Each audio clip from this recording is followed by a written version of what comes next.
8265. There is a perfect Trinity, in glory and eternity and sovereignty, neither divided nor estranged, wherefore there is nothing either created or in servitude in the Trinity, nor anything superinduced, as if at some former period it was non-existent, and at some later period it was introduced. And thus neither was the Son ever wanting to the Father, nor the Spirit to the Son, but without variation and without change, the same Trinity abides forever. St. Gregory the Wonder Worker, Declaration of Faith. 8313. Arius is ordained to the priesthood and begins teaching for the first time. It's very obvious from these and an abundance of other writings that the early Christians were most certainly not Arians. They believed that Christ is indeed God, and even before they had the Word, they were Trinitarian. I will conclude with one final authoritative quote, this one recording the words of the Lord Himself on this matter. Jesus said to them, "Most assuredly I say to you, before Abraham was, I am." Gospel of John 8:58. The word Christ is a title. It's not a name. Christ means the anointed one. And there were many people before the birth of Jesus who also bore that title, Christ. There were 16 people who were known as Christ. So Jesus was the last of saviors of mankind, saviors of a group of people who were known. Everybody who was worshiping Isis and dealing with mostly a Kemetic religious philosophy, they said, we can't do this. This is ridiculous. This reminds me, there's no man called Jesus Christ. We ain't never heard of him. Well, Jesus Christ will take Jesus, which was the sun god in the west, and we'll take Christos, which was the sun god in the east, and we'll put them together. We'll have a name.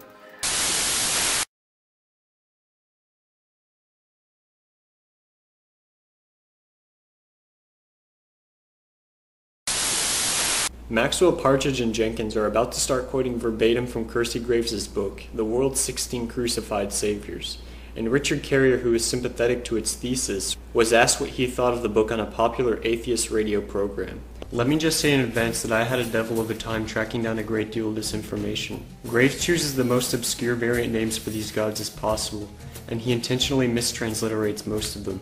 If you track down what sources he has, which for the most part are excluded to Godfrey Higgins, they don't help much at all. Little was known about Graves until 2004, when John Benedict Boucher published his article, Who is Kersey Graves? Boucher exposed the blatantly biased and sloppy nature of Graves' research, illustrating that he did no original work in examining ancient religion. Graves had little formal schooling and, quote, virtually no foreign language training, and no direct access to original sources. Graves' primary source was the master Freemason, self-described phallus worshipper and amateur antiquarian Godfrey Higgins, who, like Massey, was also a high chief druid. Graves, of course, had very little formal schooling or language training, so we are forced to come to the conclusion that he is arbitrarily misspelling these names for a reason. Take for example his spelling of the Celtic god Essus as Jesus, which Partridge milks with a Spanish accent. As we have already said, Krishna is Sanskrit meaning dark, and the name was given to Krishna by a priest due to his dusty skin color. Essus is Gaulish and means the Lord or Master. Jesus, of course, comes from the original Aramaic Yeshua, meaning Yahweh is salvation, which is translated as Eusis in Greek. Then the J was added when it was transliterated into the German. I nor anyone else has been able to find any mention of an Iowa of Nepal, nor has anyone ever been able to find any reference anywhere to an Egyptian god named Thulis. For several years, Tectonics.org has put out an offer asking for any reference to a Creed of Chaldea, and no one has yet been able to provide any information on such a god, and I haven't been able to come up with any information on Hindu Sakya either, so I won't be able to speak on them. Now, we are specifically told that every single one of these gods had a mother with the name Mary, or a derivative of the name Mary. Krishna's mother was Devaki, meaning black. Tammuz's mother was Situr, which simply means maiden. Witoba, more commonly spelled Vitoba, was the son of Satyavati. Satyavati means truthful. We have very few texts on Essus, most of which are post-Christian. None I can find make any mention of his mother or his birth. In one version, Quetzalcoatl is the son of Cohocatl, which means mother of the gods. And in another, he is the son of Xochitl, which means flower feather. Quirinus was the son of Ray Silvia. Prometheus was the son of Clymene, meaning renown. Indura's mother was the earth goddess Prithvi, which is Sanskrit for earth. Alcestis was either the daughter of an Exibia or Philomenke, who died giving birth to her. Attis was born of the nymph Nanda through Zeus. The name Nana means grace or favor. Bali was the son of Victar. Mithras, as we will go on to see, emerged fully grown from a rock and had no mother. We are told that they were all virgin born. Again, not even close. As we have shown, the Hindu texts explicitly agree that Krishna was the 8th child of Devaki. As for the claim that he died at the age of 33, he actually died at the age of 125. Tammuz is the less common translation of the word Dumuzi. If you read the primary text of the courtship of Ayana and Dumuzi, it's pretty obvious that his mother was no virgin. Quote, "He who was born from a fertile womb, he who was conceived on the sacred marriage throne, Dumuzi the shepherd, he will go to bed with you, Ayana. Ayana, do not start a quarrel. My father Enki is as good as your father Nanda, and my mother Situr is as good as your mother Ningal." Tammuz wasn't a rabbi who began any sort of ministry. He was a literal shepherd. Jesus was only a shepherd, fisherman, and reaper, all in a figurative sense. His vocation was carpentry. As for Vitoba, there is no reason to believe that Junadev and Satyavati had not consummated their marriage, as they are described as an elderly married couple by the time Vitoba comes on the scene. I can find no reference to Satyavati being a virgin, and he doesn't begin any sort of a ministry. The Hindu narrative simply involves the gods being impressed by his devotion to his parents. I don't believe there's a description of Essus's mother in any ancient text. He was a Celtic god of war to whom the Roman historians say human sacrifices were regularly made. He was identified with the god Mars by the Romans, certainly not a Christly figure by any stretch. As far as Quirinius is concerned, Aulus forces his mother Ray Silvia to perpetual virginity as a Vestal priestess. But Livy tells us that she is seduced anyways and gives birth to Quirinius. In one variation of the story, Mars, the god of war, seduces and impregnates her. In another, Aulus himself seduces her. And in yet another version, Hercules. Thus the myth explicitly extrudes any possible pretension of a virgin birth, and stresses the converse. She claims she was brutally raped, but the king doesn't buy it and becomes angry with her for forsaking her virginity. This is why her 2 children are left to die in the wilderness and are raised by a wolf, as the myth famously portrays. Quote, "The Vestal presently gave birth to twins. The result she claimed a violent rape. She named Mars as their father, either because she really believed it, or because she felt that putting the responsibility on a god would lessen her own dishonor." End quote. You don't need to take an introductory course in Greek mythology to know that Prometheus was born of Clymene, who had sex with the titan Iapetus, which is what qualifies him as a titan. Prometheus was the brother of Atlas. The Theogony texts explicitly say his parents had intercourse. Quote, "Iapetus led away the girl Clymene, an Oceanid, and they went together in the same bed, and she bore him a child, stout-hearted Atlas. She brought forth Minotus, of very great renown, and devious and clever Prometheus. Indra was born of the sky god Deus Peta."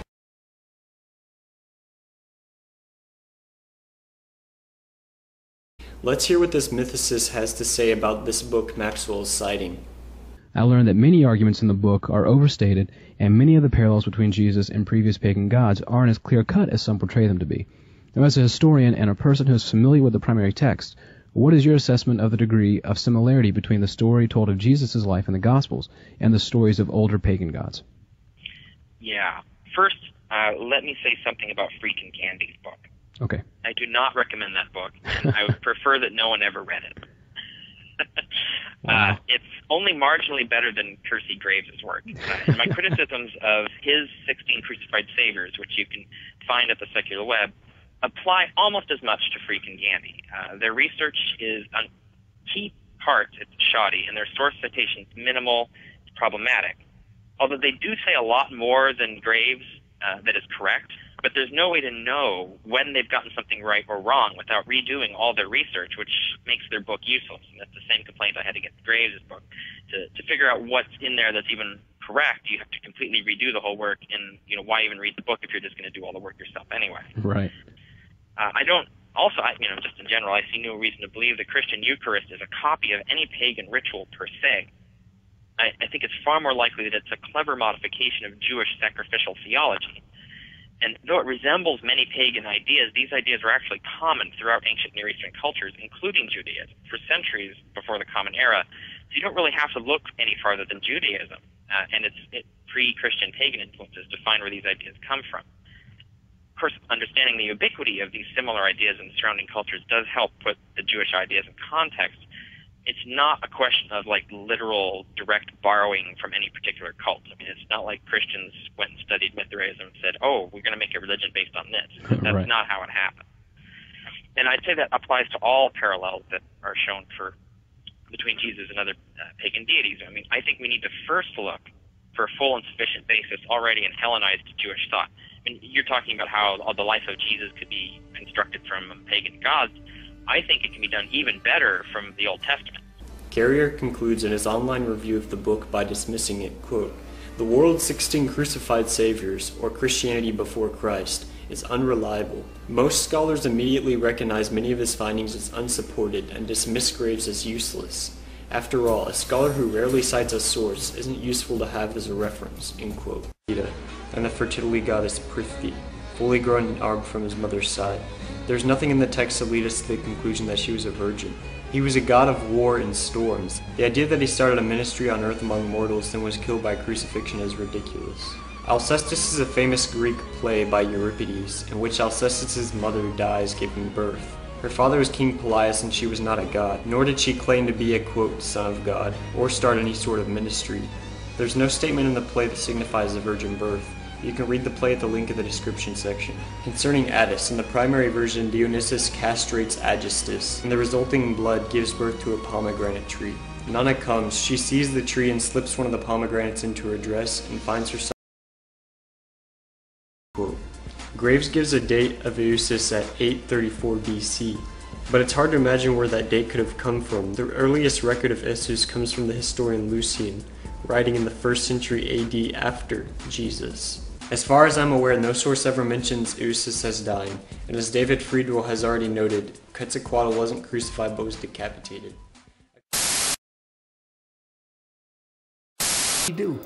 A man named Apollonius of Tyana, at that time, who had studied philosophy in Kemet, was teaching. He was a healer, working miracles.